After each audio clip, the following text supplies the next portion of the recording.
When we get a work order, it comes in like it's showing right here. It's an access control. It tells me, takes me everywhere. It takes a lot of clicks of the mouse to make a key. So, we put in a building number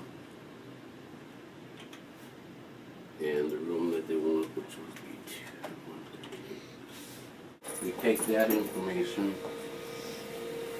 and go out to the machine. So our key machines are pretty high tech.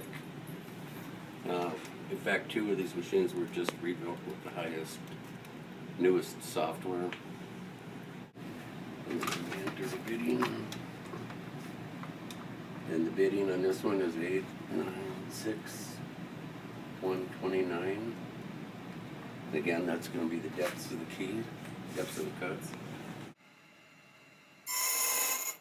Yeah, that's why we wear safety glasses.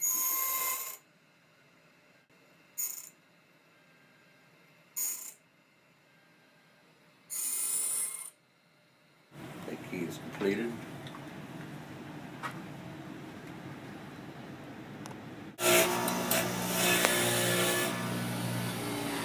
And then either hand stamp it with a number, or like I said, we have a high-speed engraver that will do it for us.